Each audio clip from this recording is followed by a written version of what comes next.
Amém? Você está comigo? Vamos lá, capítulo 6. Antes, quero trazer algumas informações do livro de Atos. O livro de Atos, ele é um dos livros, ele é um livro chamado livro histórico, porque ele conta a história da igreja primitiva. Então, vai ser um livro que vai contar a história de tudo aquilo que os apóstolos fizeram, os discípulos. Ele traz uma grande ênfase a respeito de Pedro e de Paulo. Esse livro, ele foi escrito por Lucas, um médico gentil. Então, ele é a continuidade do Evangelho de Lucas. Então, como é que eu vou entender isso aqui? Vai lá no Evangelho de Lucas, lê todo o contexto de Lucas, e depois você chega aqui e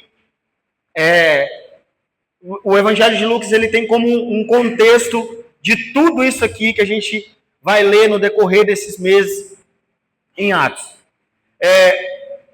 O destinatário desse livro é para Teófilo, tanto que traz aqui, irmãos, muitas práticas e a vida cristã, o mover do Espírito Santo. Por isso, irmãos, que a gente precisa dar um pouco mais de atenção a tudo isso que nós estamos tendo aqui do livro de Atos. Por quê? Porque é a manifestação do Espírito Santo. E quando nós olhamos para isso, nós precisamos colocar isso em prática. Irmãos, o mesmo Espírito que atuou no meio dos discípulos, dos apóstolos, depois de Pentecostes, é o mesmo Espírito que está aqui hoje. Então a gente pode provar dessas coisas hoje, agora. O propósito desse livro, escrito por Lucas, mostra as histórias da igreja primitiva. Atos descreve de forma particular as atividades dos dois apóstolos, Pedro e Paulo. Lucas desejava também que seus leitores tivessem um forte compromisso com a vida cristã, mesmo em meio ao mundo pagão. Então, quando a manifestação do Espírito Santo ocorre nessa época de Atos, ele estava atuando aonde? No mundo pagão, no mundo corrompido.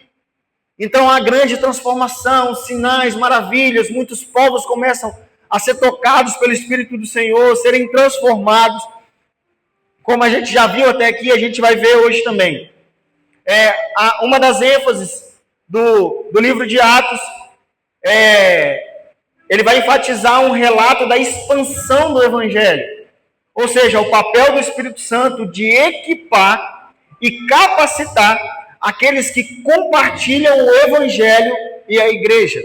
Então a gente vai ver relatos de que a expansão do Evangelho, o Evangelho crescendo a cada dia, o Evangelho sendo pregado em lugares, ou seja, todo o livro de Atos, ele é resumido em um versículo, que é no capítulo 1, verso 8, que ele fala: fiquem em Jerusalém até que sejam revestidos de poder, e quando vocês forem cheios do Espírito Santo, vocês serão minhas testemunhas em Jerusalém, em toda a Judéia, em Samaria e até os confins da terra. Então vai falar sobre essa expansão do Evangelho em todo o mundo. E, Romulo, mas como, será que isso é verdade? Isso aconteceu? Aconteceu. Nós estamos aqui hoje por causa desse Evangelho. Então toda a manifestação do Espírito lá, naquele povo, trouxe o Evangelho até nós hoje. E aquele mesmo Espírito é o mesmo Espírito que está no meio de nós. É o mesmo Espírito que habita em nós. Amém? Então vamos lá. Atos capítulo 6. Vamos no verso 1 mesmo. Diz assim: à medida que o número de discípulos crescia, surgiam murmúrios de descontentamento. Os judeus de fala grega se queixavam dos de fala hebraica, dizendo que suas viúvas estavam sendo negligenciadas na distribuição diária de alimentos. Por isso, os 12 convocaram uma reunião com todos os discípulos e disseram: nós, apóstolos, devemos nos dedicar ao ensino da palavra de Deus e não à distribuição de alimentos. Sendo assim, irmãos, escolham 7 homens respeitados, cheios do Espírito e de sabedoria, e nós os encarregaremos desse serviço. Então nós nos dedicaremos à oração e ao ensino dos apóstolos. Tá bom, até aí. Então, aqui no capítulo 6, vamos ver 2 ocorridos importantes sobre o crescimento da igreja. O primeiro vai abordar sobre o aumento da igreja e, juntamente com isso, o aumento das responsabilidades da igreja, levando assim a escolha de mais pessoas para cooperarem com a organização, fazendo assim com que a importância dos fundamentos apostólicos não fossem interrompidos por outros afazeres. Então, o que aconteceu? A igreja começou a crescer. Então, à medida que a igreja foi crescendo, por quê? Nós vamos ver 2 relatos dessa expansão, que é a primeira pregação de Pedro, onde tem 3.000, e a segunda pregação, onde tem mais 5.000. E aqui fala de 5.000 homens. Então, no total aí de 8.000 homens. Então, você imagina a expansão e como cresceu muito rápido. Então, a demanda, ela aumentou. Então, eles começaram, os judeus de fala grega, que é os helênios, e os judeus de fala hebraica, os hebreus, eles estavam entrando em discussão. Ei, peraí, as nossas viúvas estão recebendo menos alimento que vocês. Então foram aos apóstolos, começaram a questionar ele. Peraí, nós apóstolos precisamos focar aqui nesses fundamentos. Nós vamos fazer o seguinte então, vamos separar homens, vamos separar 7 homens, para que eles organizem isso e eles fiquem responsáveis. Então, como a igreja aumentou, automaticamente aumentou a responsabilidade. Como a igreja estava em crescimento, podemos entender a necessidade dos apóstolos de não se envolverem em demais assuntos a não ser a pregação da palavra e a oração. Logo depois, temos o relato da prisão de Estevão, após operar sinais e maravilhas no meio do povo. E aqui vai abrir um leque importante para o entendimento para aqueles que desejam ser usados pelo Espírito Santo. Por quê? Presta atenção, irmãos. Esses 7 homens não eram apóstolos, eles eram apenas discípulos. Porém, quando a gente começa a ver todo o relato de manifestação do Espírito Santo, a gente vê por meio dos apóstolos. Logo, mas esses discípulos eram também cheios do Espírito Santo. Então, o que é que o Espírito Santo começou a fazer? Começou a usar também os discípulos. Então, a gente vê esse relato de Estevão, que era um dos escolhidos dos 7. Começar a operar sinais e milagres. Ou seja, por que isso abre um leque para nós? Irmãos, ser usado pelo Espírito Santo não é só aqui, é aí sentado. Ser usado pelo Espírito Santo não é só aqui pregar, não é só tocar, não é só recepcionar. É você na sua casa pregar o Evangelho e ser usado pelo Espírito Santo. É você no trabalho ser usado pelo Espírito Santo. Então isso abre infinitas possibilidades de ser usado pelo Espírito Santo. Não era só homens que, como os apóstolos, a gente olha assim, eram homens de patente alta. Não, eram os apóstolos, eram os homens que andaram com Jesus, que viram Jesus. Não, irmãos. Para todo aquele que crê, se tornou discípulo de Jesus. Mesmo não sendo testemunhas oculares, estavam com Jesus, unidos em Jesus. E nós também.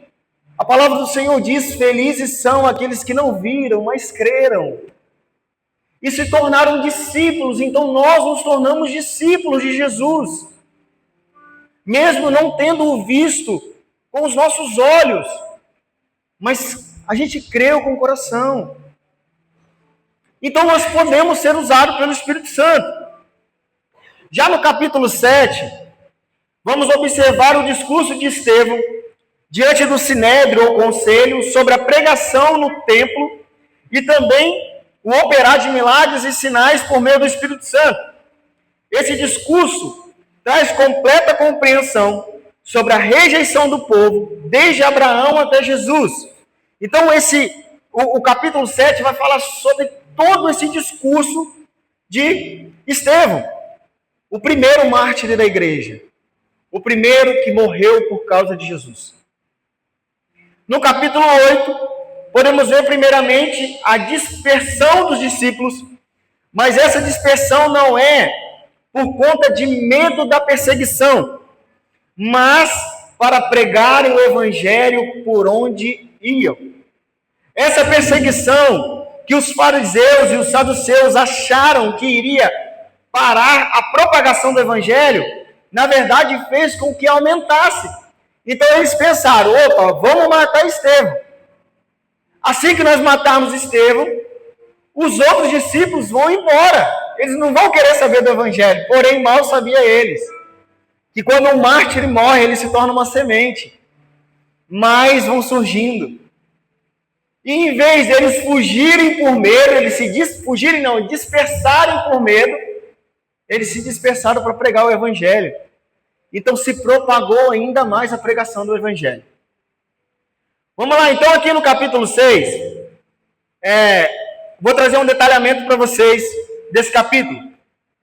A primeira coisa que a gente vai ver, que é do verso 1 ao 7, que a gente leu,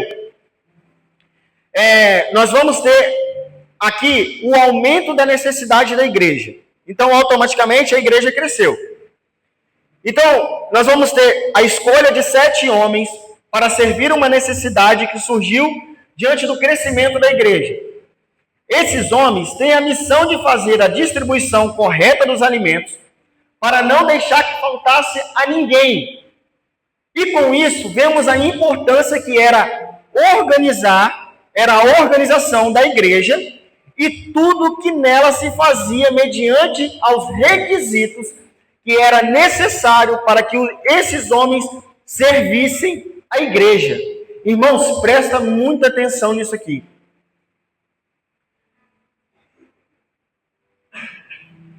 E os requisitos simplesmente revelava muito mais que uma capacidade física de execução, mas era sobre o interior desses homens, para a execução do serviço, como serem homens respeitados, cheios do Espírito Santo e de sabedoria. Então, qual que era o requisito desses homens? Ele precisava ser respeitado por todos, ser um homem cheio do Espírito Santo e um homem cheio de sabedoria. Então, não era... Coloca aí no verso 3.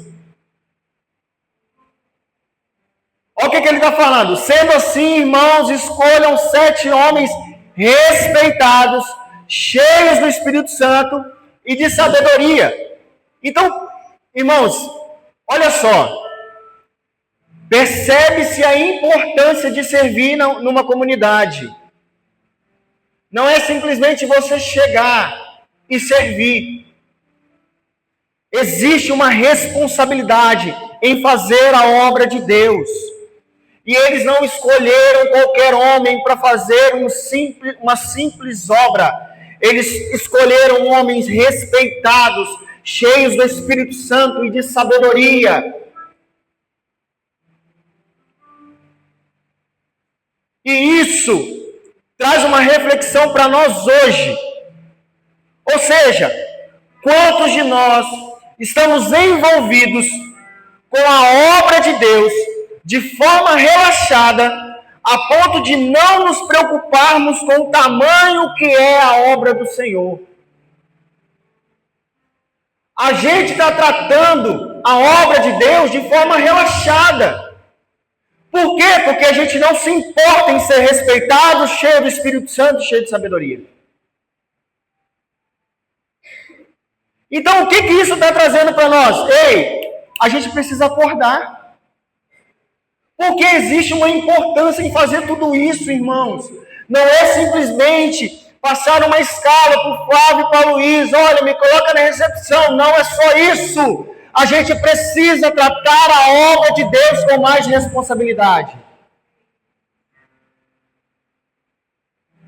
A gente precisa parar de tratar a obra de Deus relaxadamente.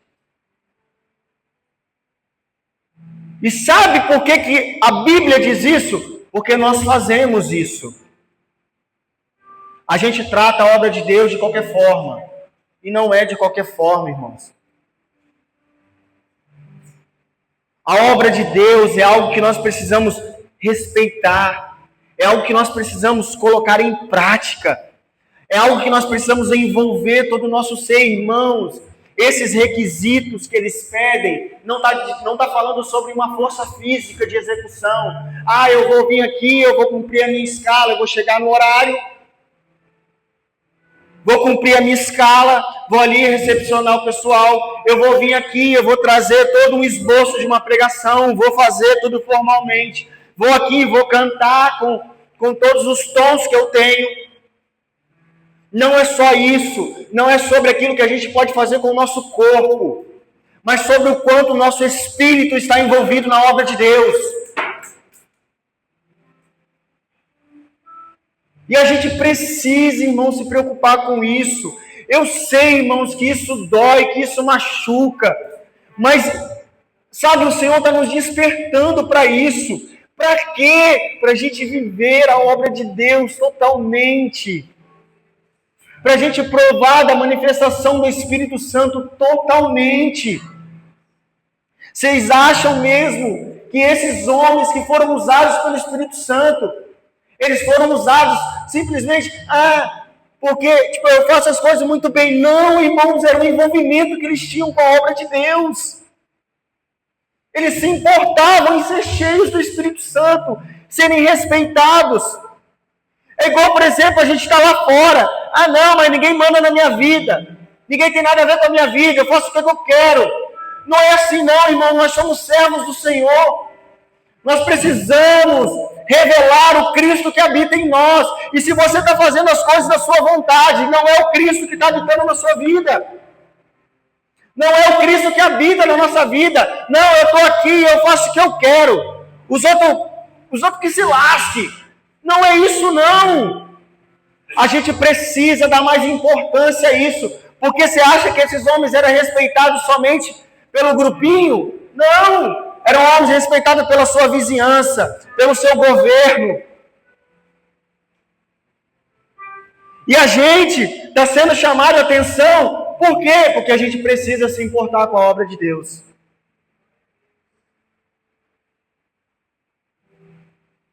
A gente precisa se importar com a obra de Deus.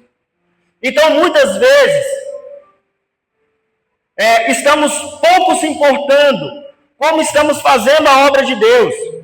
E eu não estou dizendo sobre executar muito bem fisicamente, mas o envolvimento da nossa vida espiritual naquilo que estamos fazendo para Deus. Ou seja, vemos que eram homens com capacidade espiritual acima da capacidade física. Pois podemos até servir com o nosso corpo, mas com o nosso interior podre por falta de uma vida relacional com o Espírito Santo.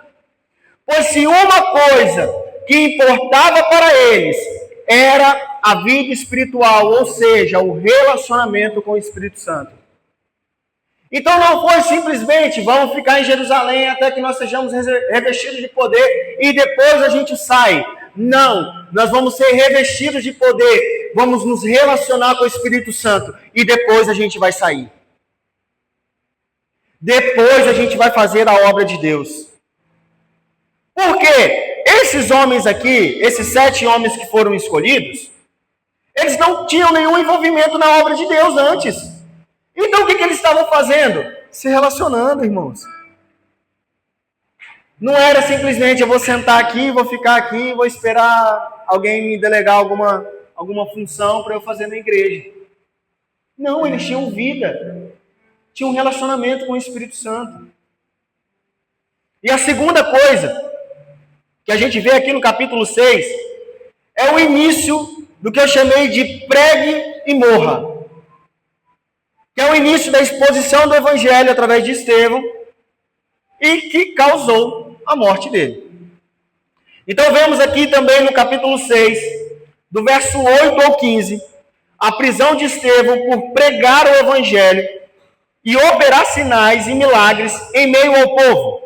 Com isso, vemos também a oposição aumentando de uma forma maldosa e corrupta, a ponto de que, como eles não tinham argumentos para rebater os pregadores, tramavam mentiras para fazer com que os pregadores do evangelho fossem presos e assim diminuísse a expansão do evangelho no meio deles. Então, da mesma forma que a pregação do evangelho começou a crescer a oposição. Começaram a se levantar os opositores. Aí, o que eles começaram a fazer? Nós não temos argumentos contra eles. Sabe por quê, irmãos? É como diz aquele ditado, contra fatos não existe argumento. Porque era um fato, tudo aquilo que Jesus fez, tudo aquilo que os apóstolos faziam, toda a manifestação do Espírito Santo em curar as pessoas, realizar milagres, sinais, maravilhas. Era um fato, não tinha como esconder isso. E como eles não tinham argumento, o que eles fizeram? Se tornaram opositores. Vamos fazer o seguinte, vamos pegar algumas testemunhas, vamos pagar para elas e fazer elas mentirem diante do conselho. E olha, irmãos, o texto diz assim, Estevão, homem cheio de graça e poder, realizava milagres e sinais entre o povo. Um dia, porém, alguns homens da chamada sinagoga dos escravos libertos começaram a discutir com ele. Eram judeus de Cirene, de Alexandria, da Cilícia e da província da Ásia. Nenhum deles era capaz de resistir à sabedoria e ao espírito pelo qual Estevão falava. Eles não conseguiam rebater. Irmãos, presta atenção. A partir do momento que o evangelho verdadeiro ele é pregado, quem responde por nós é o Espírito Santo.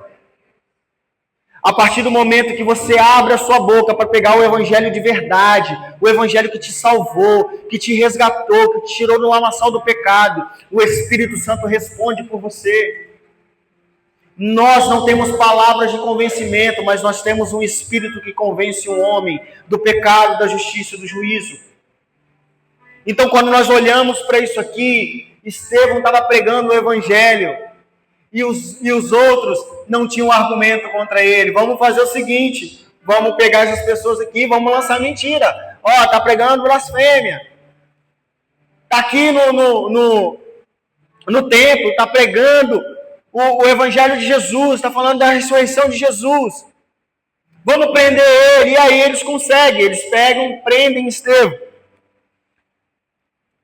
Que ele fala aqui, no verso 11. Então convenceram alguns homens a mentir a respeito dele, dizendo: ouvimos Estevão blasfemar contra Moisés e até contra Deus. Com isso, agitaram o povo, os líderes religiosos e os mestres da lei. E Estevão foi preso e levado ao conselho dos líderes do povo. As falsas testemunhas declararam: este homem vive falando contra o santo templo e a lei de Moisés. Nós ouvimos dizer que esse Jesus de Nazaré destruirá o templo e mudará os costumes que Moisés nos deixou. Nesse momento, todos os membros do conselho olharam para Estevão e viram seu rosto, que seu rosto parecia o rosto de um anjo. O que é isso, irmãos? É a glória de Deus brilhando na vida dele. Não tinha como esconder, irmãos. Tentavam prender, tentavam matar, mas a glória de Deus resplandecia.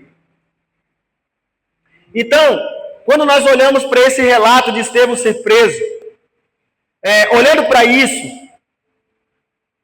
olhando isso para os nossos dias, podemos perceber que muitos de nós, em vez de proclamadores do Evangelho, acabamos nos tornando opositores do Evangelho. E sabe como isso acontece? Quando, em vez de viver a pregação, nós questionamos quando somos exortados pela palavra, pois em vez de acreditar que é de Deus, achamos que é birra do pregador. Sabe o que a gente está se tornando quando a gente faz isso? Opositores do Evangelho. Quando a gente ouve aqui a palavra do Senhor e a gente não coloca em prática, Sabe o que é isso? Uma oposição ao Evangelho. Você não concorda com o Evangelho. Então, se você não concorda, você se torna um opositor do Evangelho. E a gente está preocupado com os fariseus, com os saduceus, com os líderes religiosos. Não, a gente se torna um opositor.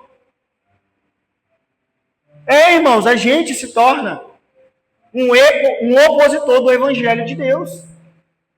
Do Evangelho de Jesus Cristo. A gente consegue crer que Jesus nos salvou naquela cruz, mas a gente não consegue crer que a palavra de Deus é para colocar a nossa vida em ordem. Então, sabe, todos os erros que a gente encontra na Bíblia é na nossa vida. É a gente que precisa corrigir. Então, o que a gente faz? Se torna opositor. É difícil escutar isso, eu sei. Doeu também. Por quê? Porque a gente não está colocando a nossa vida em prática. A gente não está colocando o Evangelho de Jesus Cristo em prática. E o que está acontecendo? Eu estou me tornando um opositor, pastora. E eu me torno um opositor do Evangelho.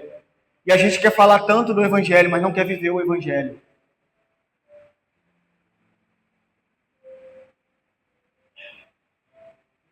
A palavra mesmo diz que o profeta de casa não tem o seu valor.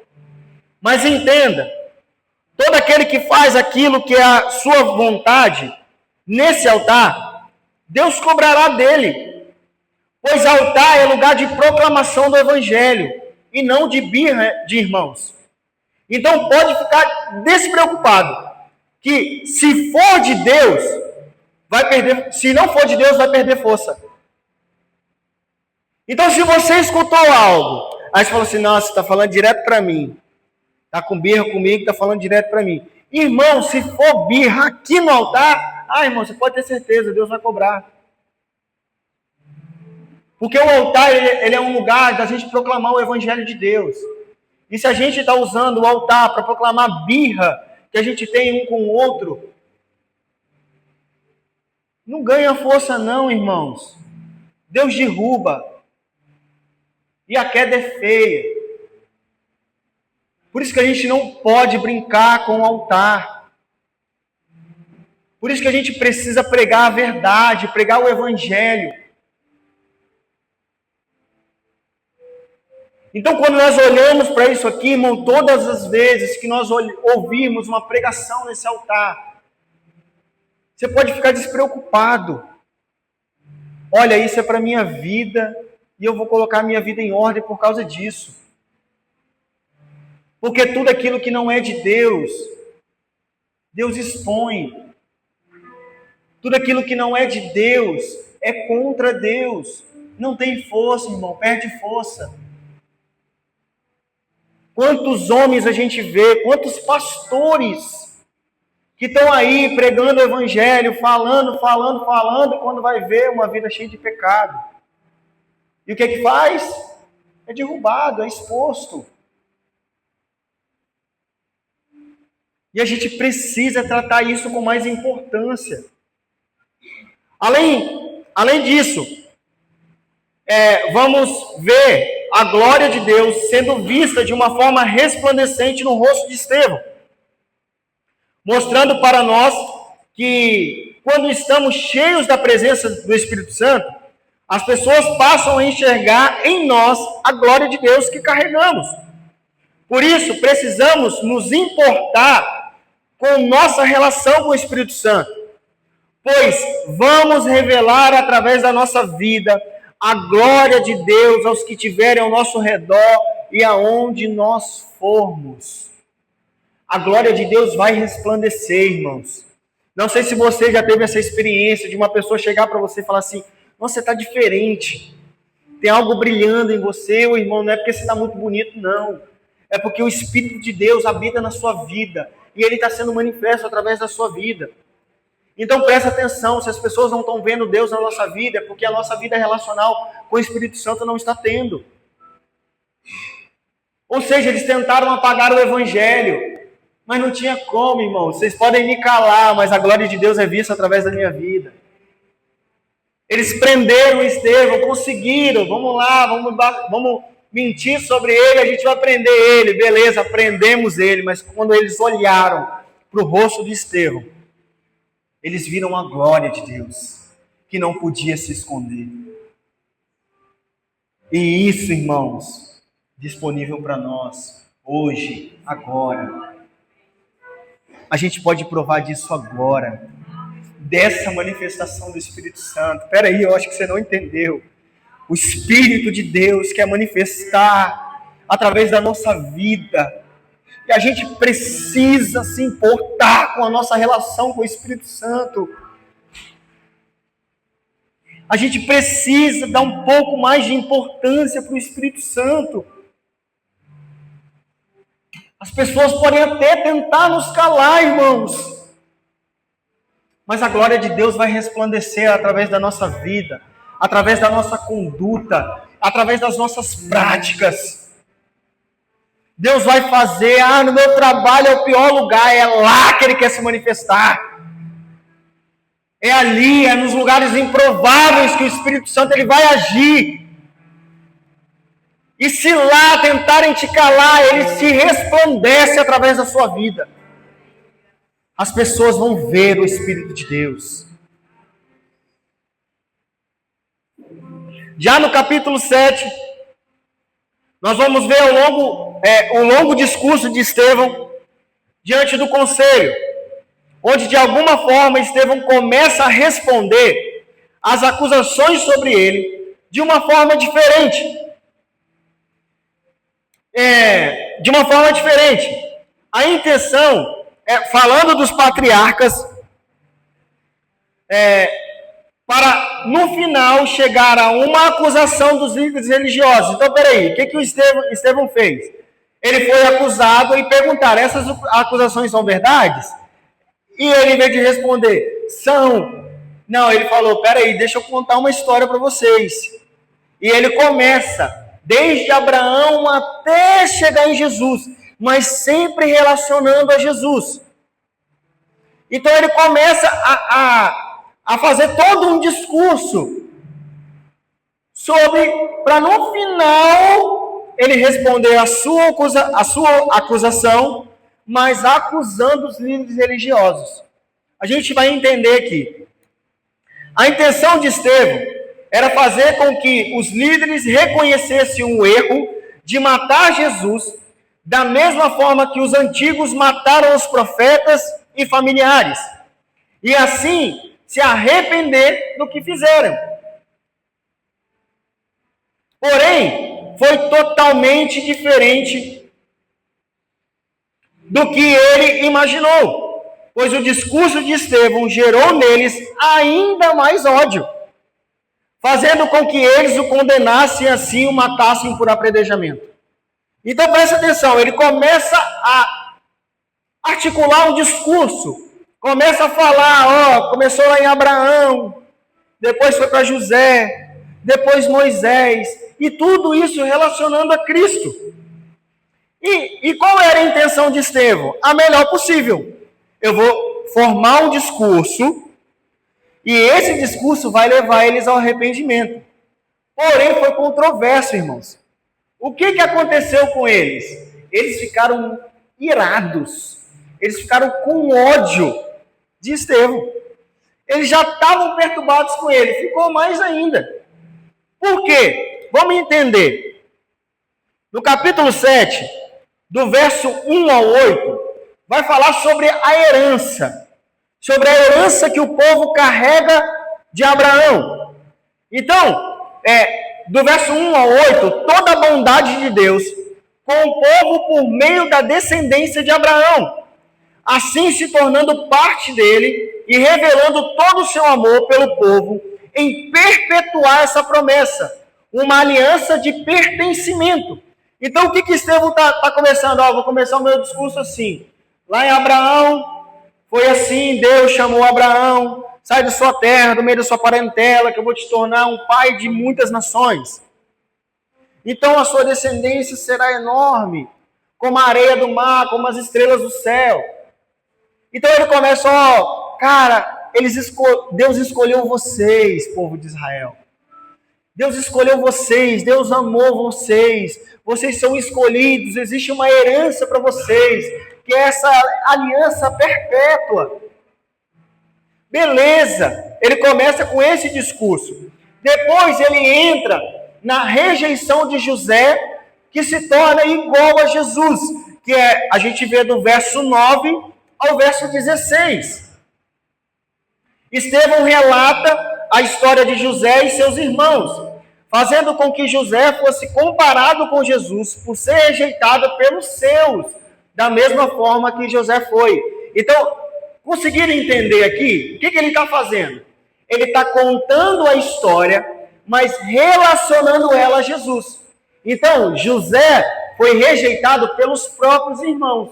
Então, automaticamente, ele está ligando isso com Jesus ser rejeitado pelos judeus. Então, ele está trazendo, está camuflando o que eles estão fazendo com Jesus, que eles fizeram com Jesus, mas contando a história de José. Então, ele fala a respeito disso. A rejeição de José, que é igual à rejeição de Jesus.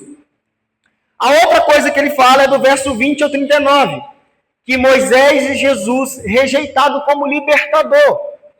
Então ele traz outro ponto, ele conta outra história, para chegar na mesma finalidade. Qual é a finalidade?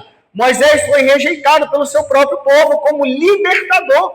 Ou seja, Moisés foi levantado para libertar o povo, assim como Jesus foi levantado para libertar o povo de Israel. Mas não libertar daquilo que eles esperavam.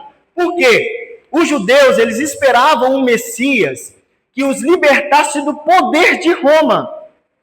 Mas Jesus não veio para isso. Mas para mudar o interior deles, libertar eles do poder do pecado. Libertar eles de toda a corrupção humana. Não era para libertar eles do povo dos romanos, não. Até mesmo que, na ocasião a qual ele é questionado sobre os impostos, ele fala, deem a César o que é de César. Nossa, isso enfureceu os fariseus. Os fariseus ficaram loucos com isso. Por que não? Ele está apoiando Roma. Mas Jesus não veio para libertar o povo de Roma, mas para libertar o povo de si mesmo. E o que acontece? Quando ele conta essa história de Moisés, ele está falando, vocês estão fazendo a mesma coisa com Jesus. Jesus veio para libertar vocês. E o que vocês estão fazendo? Rejeitando ele como libertador. E outra coisa que ele fala é que Jesus ele é o acesso ao Pai. Por quê? Do verso 44 ao 50, Estevão passa a confrontá-los, apontando Cristo sendo o acesso a Deus, mostrando que os tabernáculos e templos eram uma forma do passado, mas que agora Deus habitava em corações verdadeiramente arrependidos por meio de Jesus Cristo. Então, qual é a intenção aqui? Olha, vocês estão aí com seus tabernáculos, templos, edificados por mãos humanas. Deus não quer mais isso. Deus não habita mais em templo feito por mãos humanas. Deus habita em corações quebrantados. É Deus habitando em nós agora. Então não é sobre uma edificação, irmãos. Irmãos, isso aqui não tem a presença de Deus. Sabe, a estrutura física não tem a presença de Deus. Por quê? Se a gente sair desse local e ir para outro, o Espírito Santo vai precisar se retirar dessas paredes e ir. Não é isso. Deus habita em nós. É Deus habitando em nós agora. E Ele está questionando aqui, vocês estão aí com as suas armações. Não vai restar pedra sobre pedra. Vai ser tudo derrubado como foi, irmãos. Nenhum desses templos antigos, tabernáculos, permaneceram de pé. Por quê? Porque Deus resolveu. Antes eu gostava, eu descia no meio de vocês, habitava no meio de vocês. Gostava da tenda, gostava dos templos. Mas agora eu vou habitar dentro de vocês. E ele começa a questionar. Por quê? Porque, irmãos, pensa num povo idólatra em questões materiais. Eram os fariseus. Eram todos aqueles que estavam ali, debaixo da Torá, rígidos, mas hipócritas. E o que Estevão faz? Esse templo aí, vocês estão tanto amando. Isso aí não é nada. Esquece, isso aí se perdeu. Sabe o que é isso aí? Isso aí perdeu o valor. Isso aí é um simbolismo histórico agora. Agora existe a presença de Deus. E o que ele faz? Ele, do verso 44 ao 50, ele fala disso. Por quê? Eles estão planejando, eles estão lá com o tabernáculo, estão lá com os templos e tudo mais, beleza. Não, Salomão construiu o templo. Nossa, gastou muito dinheiro, foi edificado tantos anos. Depois ele foi derrubado e nós demoramos para reerguer de novo. Não, isso aqui é precioso.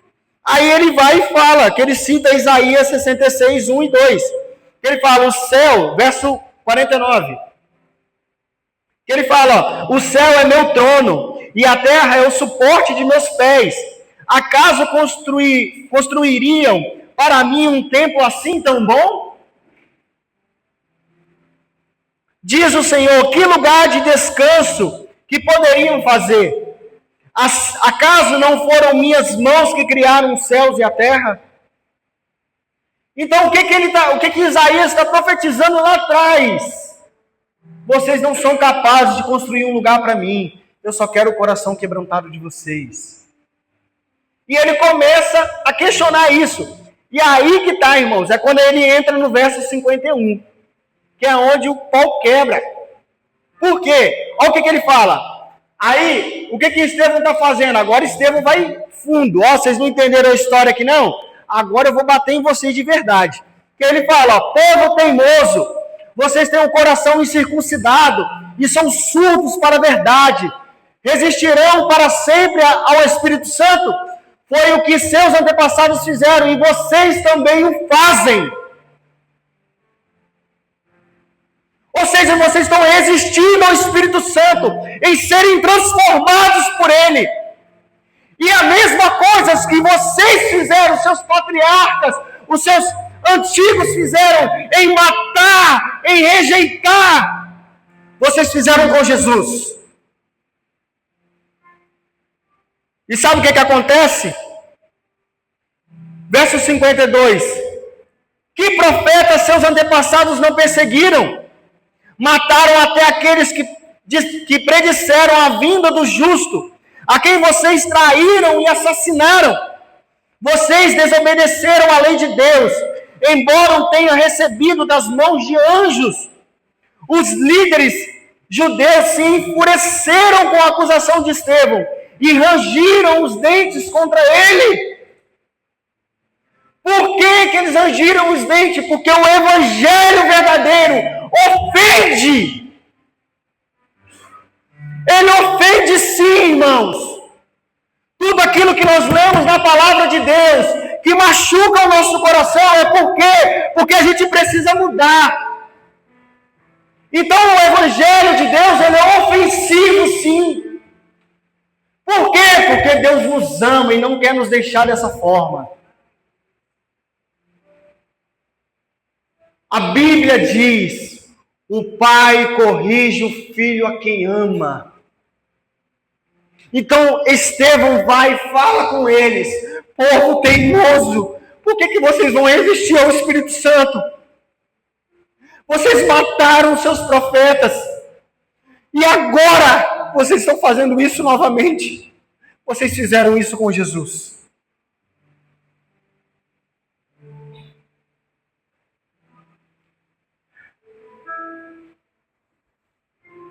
É importante ressaltar aqui, irmãos, que todo o discurso de Estevão foi para gerar arrependimento no coração dos líderes.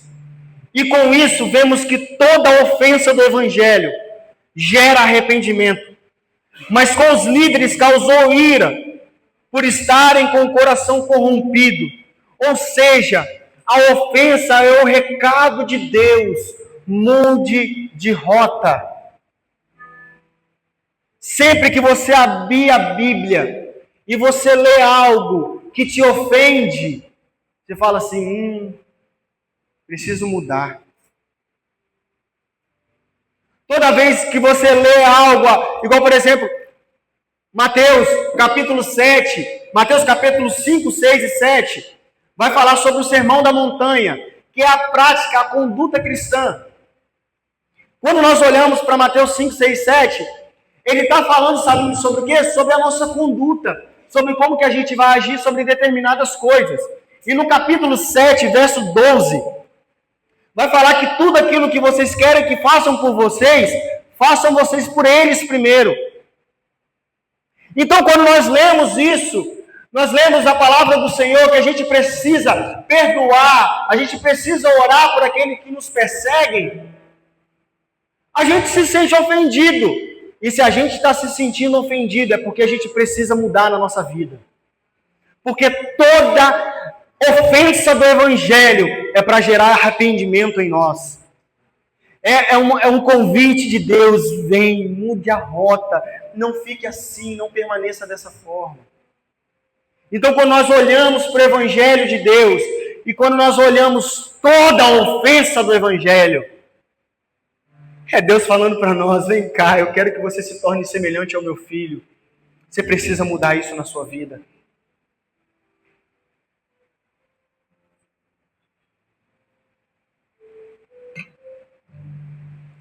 E uma coisa, irmãos, que a gente vê aqui também no capítulo 7, para a gente entrar no 8, é que a última pregação de Estevão foi com perdão. Um homem sendo apedrejado para morrer. Sabe o que ele fala?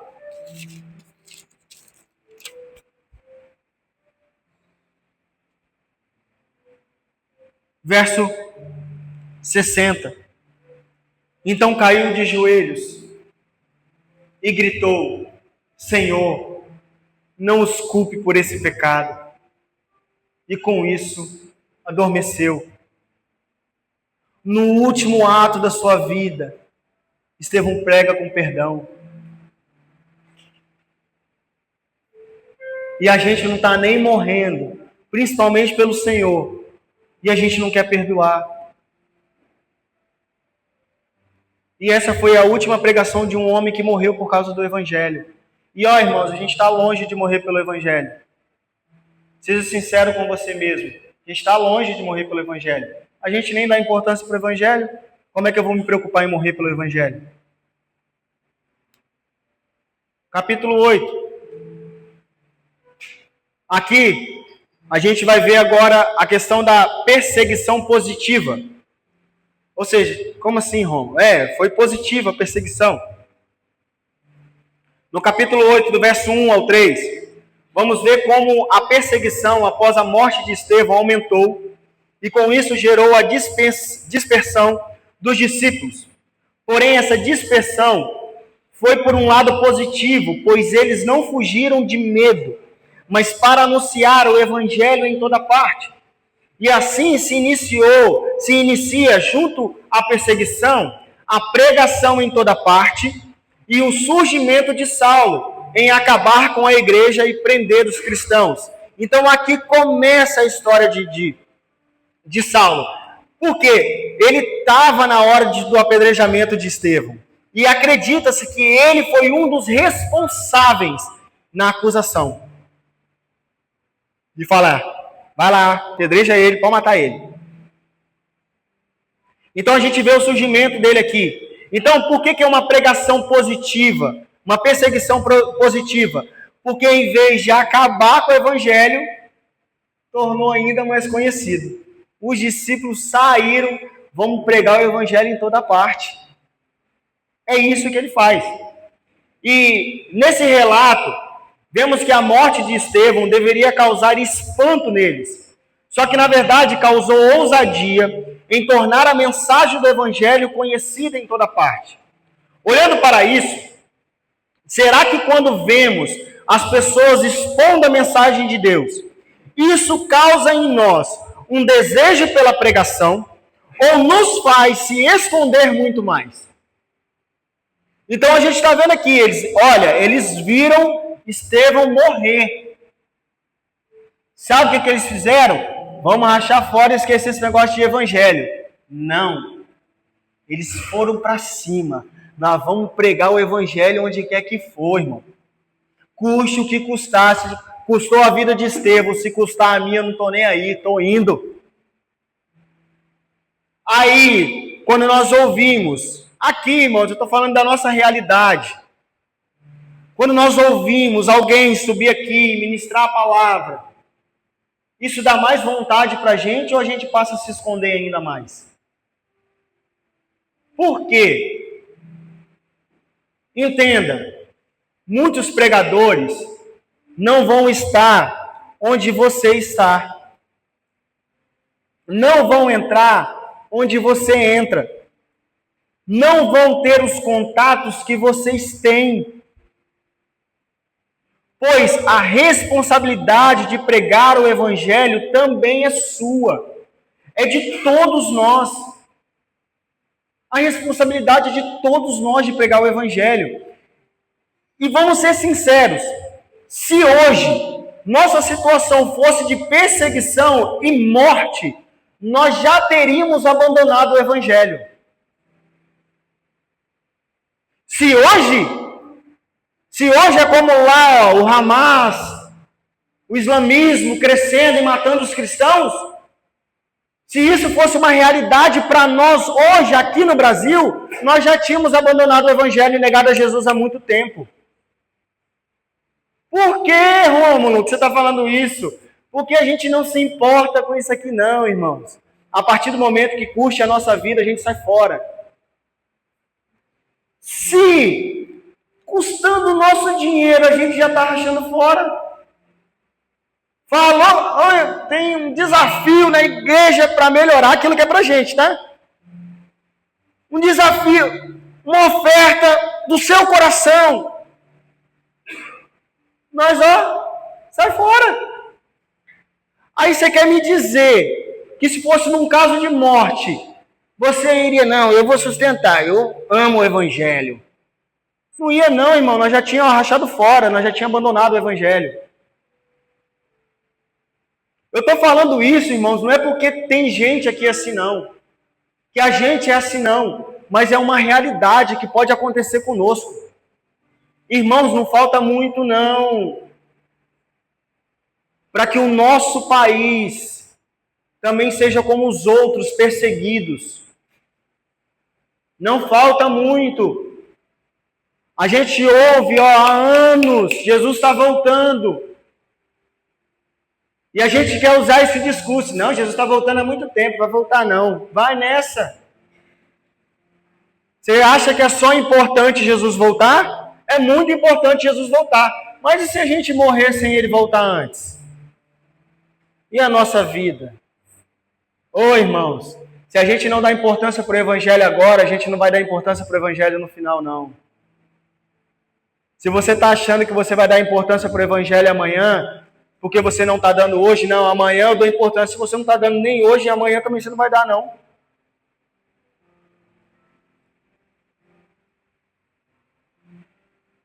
E por que a gente abandonaria o evangelho?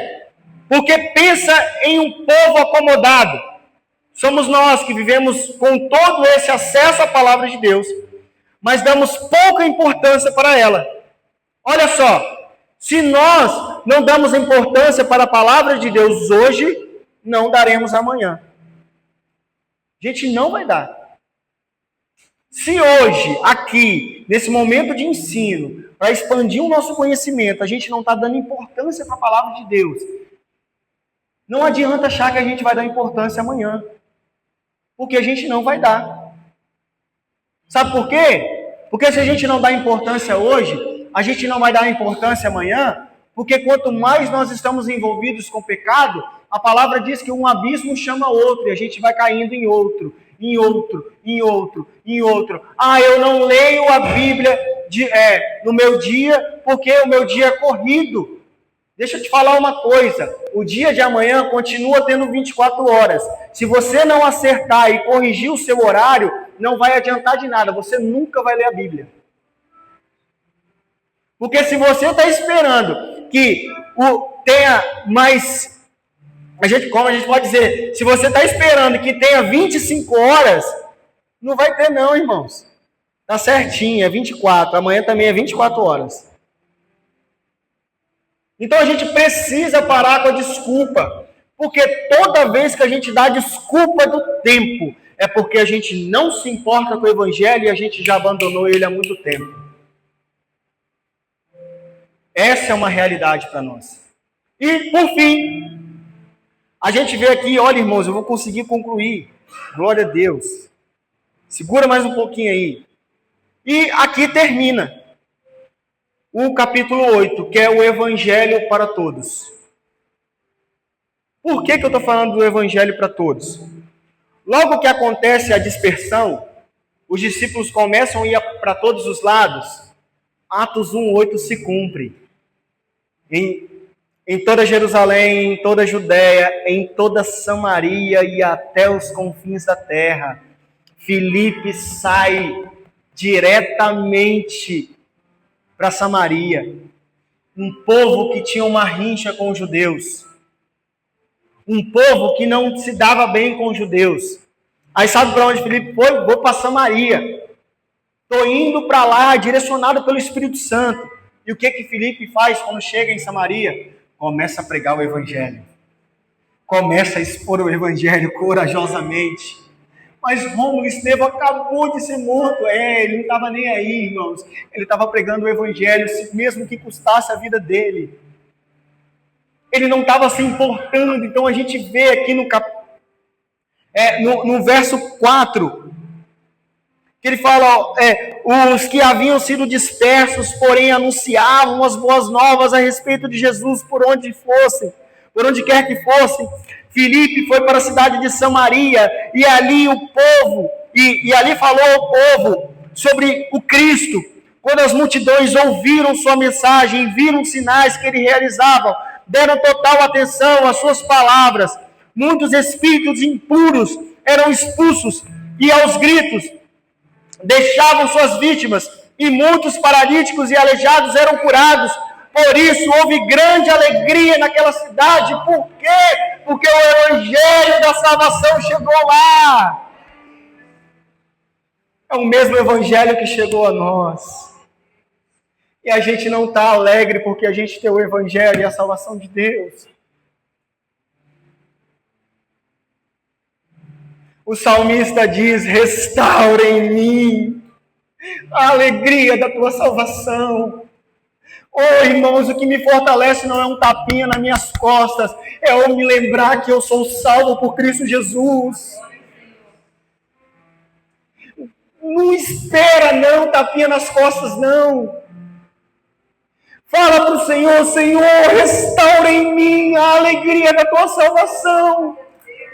Cristo Jesus me salvou e isso para mim é suficiente. É suficiente. Cristo é suficiente para nós.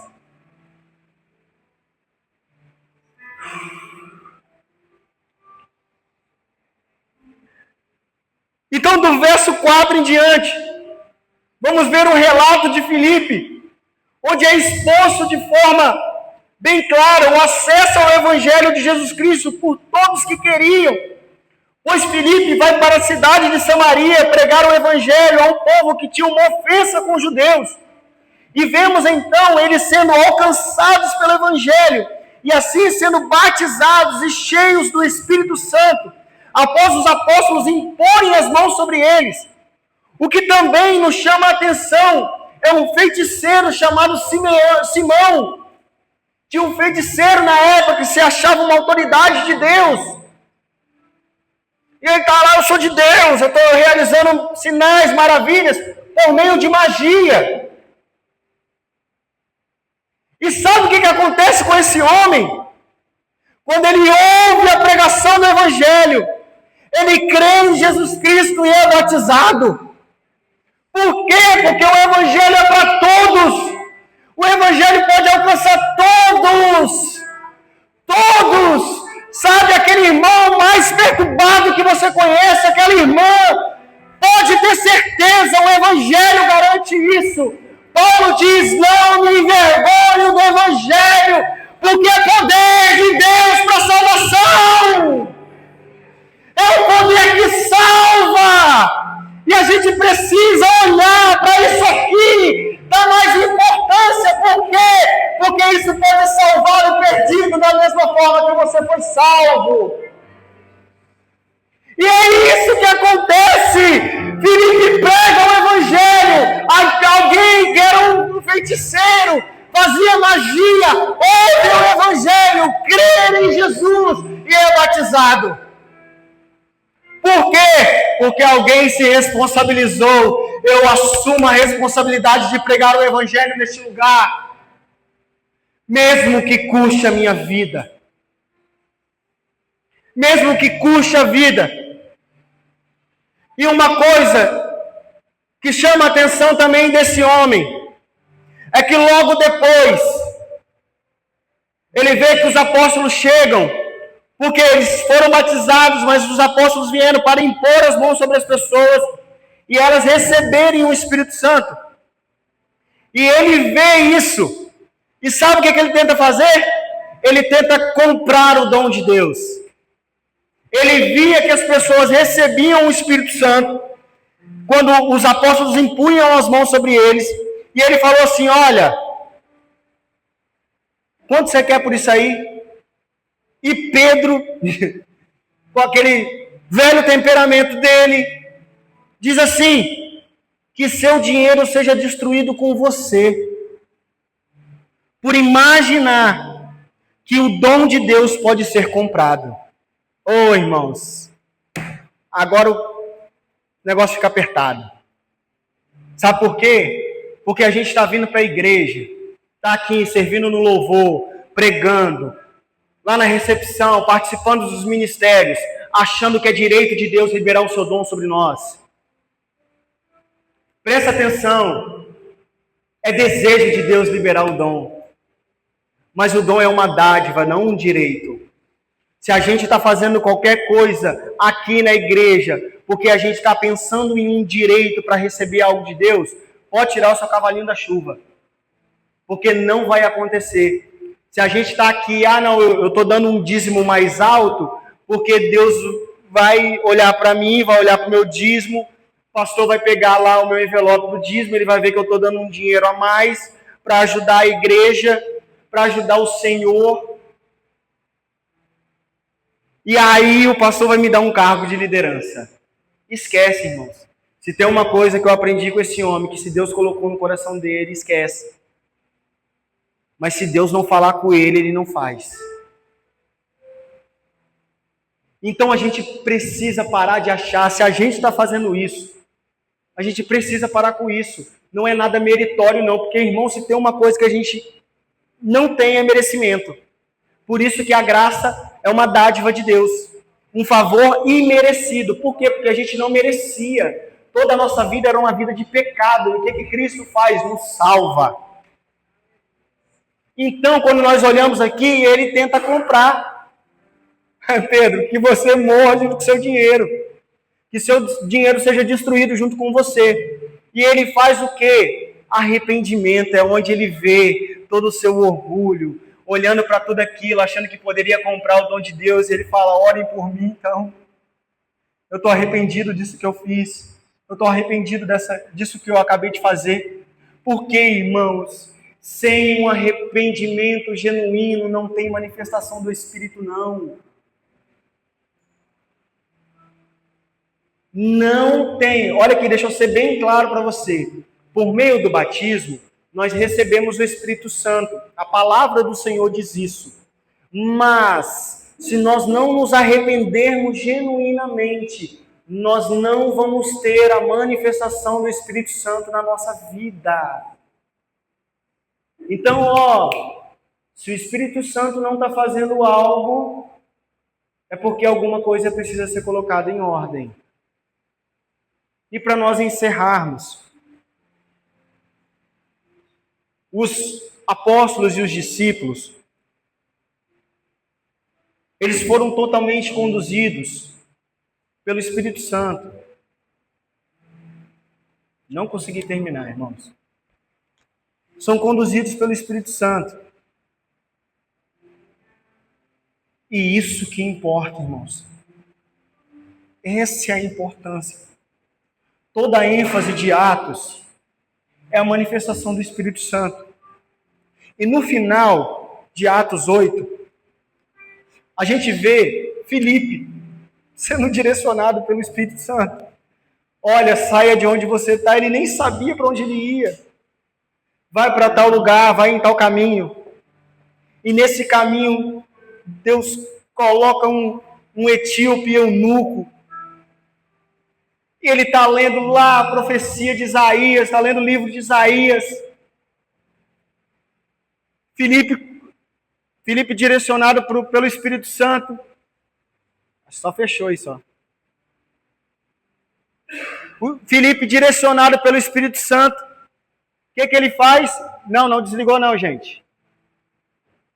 Filipe direcionado pelo Espírito Santo, sabe o que ele faz? Corre até a carruagem. Chegou na carruagem. Ele fala assim, entendes o que lê? Isso aí que você está lendo, você está entendendo? E o cara solta uma frase épica para nós hoje. Como vou entender se não tem alguém que me ensine? Eu imagino Filipe por dentro, agora você encontrou o cara certo. Estou cheio do Espírito Santo, cara, deixa eu subir nessa carruagem. Sobe na carruagem e começa a expor o texto de Isaías, que está falando sobre Jesus. Logo, param, vem uma poça de água, um pouco de água, fala assim, ó, o que me impede de ser batizado? Ele, nada te impede, é só crer no Senhor Jesus. Ele, eu creio no Senhor Jesus. Eles descem da carruagem, ele é batizado. Por quê? Porque alguém se colocou na brecha para ensinar. Ô irmãos, Deus quer fazer isso conosco. Para de achar que você está em algum lugar, simplesmente porque você está lá. Se Deus está te levando para outro emprego, presta atenção. Ouve o Espírito Santo. Ele quer fazer algo na sua vida. Ele quer fazer algo através da sua vida. Irmãos, existem muitos que não entendem tudo aquilo que a igreja diz. E o que a gente precisa fazer? Estou aqui. Até quando isso vai nos confrontar? Até quando essa palavra do eunuco vai nos confrontar? Como vou entender se não tem quem pregue? Como eu vou entender se não tem alguém que me ensine? Sério que isso vai continuar nos atormentando? Sério que isso vai continuar atormentando a nossa vida até o fim dela? Até quando a gente vai ter ousadia no Espírito Santo em pregar o Evangelho de forma simples, mas poderosa? Porque foi isso que ele fez. Logo, Filipe é direcionado para outro lugar. Ele é transladado, irmãos, ele some e aparece em outro lugar. Mas ele cumpriu aquilo que o Senhor esperava dele. Anuncia o Evangelho. Até quando, irmãos, será que a gente vai precisar novamente escutar uma palavra dessa? Para nós, falando de mim também, a gente tomar vergonha na cara e mudar a nossa vida. Porque, irmãos, é desejo de Deus manifestar Atos 2 no meio de nós. Manifestar Atos 2, 3, 4, 5, 6, 7, 8, 9, 10 e assim por diante. Deus tem esse desejo. Eu não estou falando isso da boca para fora, não. Eu não estou querendo trazer uma palavra de motivação, não. Eu estou falando sobre a palavra de Deus.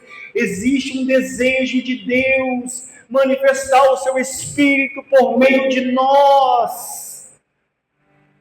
Mas alguém precisa se colocar na brecha. Senhor, estou aqui. Fique de pé em nome de Jesus.